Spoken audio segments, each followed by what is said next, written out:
Hello guys, maayong gabi sa inyong tanan. Ipakita na ako sa inyo guys ng akong mga herbals tree, herbals na herbal na bagong dating akong mga herbal na dumating naman ang akong stock karon. Kaya akong stock na ubos na, order naman ako ulit stock.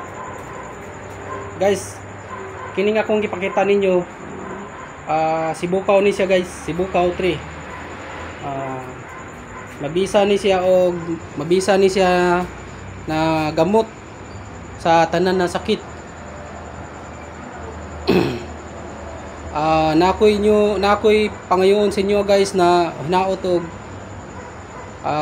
pakipindot na lang ninyo ang subscribe sa akong channel, saka paki-like and share na po sa ako ang videos para updated mo sa ako ang mga videos.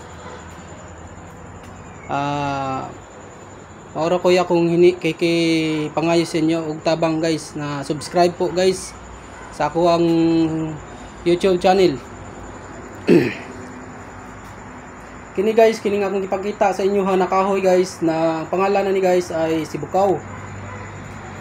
Kini siya guys ay mabisa ni siya ang gamot sa mga tanan nga sa lahat na mga sakit tulad ng mga high blood og namoy kidney. Mabisa po ni siya o may mga bato, yung tinatawag na sakit sa kidney.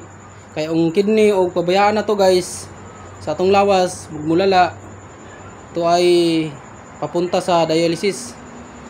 Pero ang gamot ani guys, kung masipag kang minom nito guys, masipag lang kang maglaga nito, saka maniwala ka lang dito sa kining bisa nito, gagaling ka guys. Kung nakay sakit na diabetes, maupunin nimong imnon, ilaga ra nimo ni. Kailangan ang pag-inuman ni guys. Sa usa ka adlaw guys, makahurot ka og mga 8 ka baso. Kahit na mga bawat inom nimo guys, makainom ka 4 ka baso, okay na guys. Bawat 4 ka baso guys sa kada inom nimo. Gawa, inom ka og sa usa ka adlaw, makainom ka ani og 8 ka baso, sapat na guys. Ang imuhang lawas ay mobalik na ang imong lawas kog lakas. Kaya kini guys, gamot ni siya sa tanan. Gamot sa binat, gamot ni siya sa mga cancer, gamot ni siya sa mga kirot-kirot sa buto. Tapos gamot sad ni sa mga kining dugay makatulog, insomnia. O gamot po ni siya sa kining mga ulcer. O high blood, gamot po ni siya sa high blood. Tapos kining mga acidic, kargado og acidic sa lawas na gitawag og acidic ba. Kini siya gamot sa ni siya, pangpatunaw ni siya sa mga acidic sa tong lawas. Tapos basta na tanan ng sakit na makuha ni. Kung unsay sakit nga nasakit nimo, pag nakainom ka ni mga 3 ka semana, makainom kag 3 ka semana ani, maintain nimo imong lawas 3 ka semana, di ka maintain ra nimo inom na 4 ka baso o mga 8 ka baso sa usa ka adlaw. Guys, maniwala kayo guys, lalakas ang katawan ninyo guys. Durog ang bato. Yung bato na nagbabara sa pag-ihin nyo, madudurog dito guys.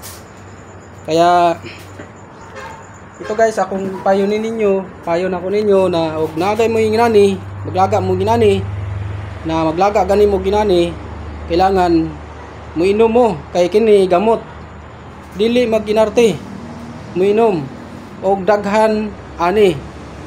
Kaya ang karamihan sa mga mga arte dili na makagaling sa sa lawas. Kini dili na angay maginarte nani kay gamot ni guys, og makatabang ni sa atong lawas. Kini siya imura ni siyang ilaga.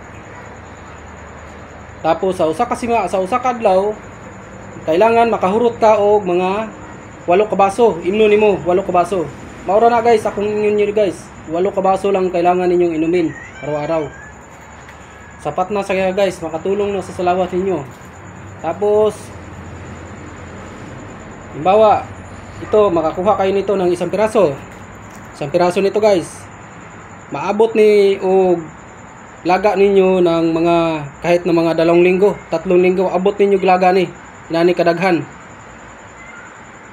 walay limit kung gusto niyo mga kung ilan pa kabaso inyong ubuson, basta ang ano ni guys, ang kiniyang ang minimum gid ani pag-inom ani guys 8 kabaso sa kadlaw. Kung di mo nang kaya na sa 8 kabaso, di man kaya og 8 kabaso, kahit na 6 na kabaso, basta makainom ka. Basta makainom ka araw-araw ani guys, okay na. Pilito na lawas kahit na mahinang-hina ka na. Pilito na lawas na makainom gyud. Kay importante na sa lawas ni kining kahuya. Sige guys, maura na akong ingon ninyo. Maura to ako ang inyong akong mensahe ninyo ning kahuya. Palihog lang po ko subscribe ninyo guys, saka like and share na po sa kuwang mga video para natay mga tabangan pod. Daghan ta makatabang ta sa mga tao pod na nangailangan. Pakisuporta na lang sa akong mga video guys. Sa akong mga video diha. Pakisuporta na lang. Kung kinsa may bago diha ang makapanood ani akong mga video, paki-subscribe na lang ug mudaan sa inyong mga wall sa inyong YouTube. Sige guys, maura to ang akong paliwanag ninyo. Maraming salamat sa inyo guys sa inyong pag-subscribe sa akong YouTube. Kini siya ang pangalan ani si Bukaw. Daghan ng ano ani guys, daghan ng nakasubok ani.